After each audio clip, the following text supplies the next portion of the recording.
వైఎస్ఆర్9 news కి స్వాగతం. అమరావతి కష్టం, విశాఖపట్నం బెస్ట్ అంటున్న బాలకృష్ణ చిన్నల్లుడు.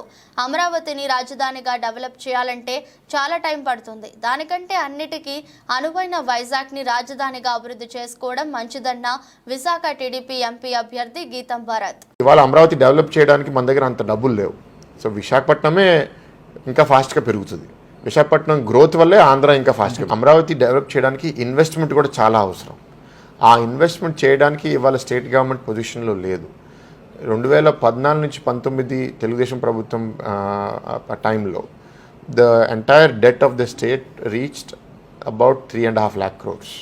మనకి ఇవాళ 1000 కోట్ల అమరావతిలో పెట్టే పరిస్థితుల్లో మనం లేము. యాక్చువల్గా మనం చూసేది ఏంటంటే గ్రోత్ ఇంజన్ ఏంటి. విశాఖపట్నం ఒక గ్రోత్ ఇంజన్, అమరావతి ఇది 20 year స్టోరీ. అది వెంటనే చేయలేం.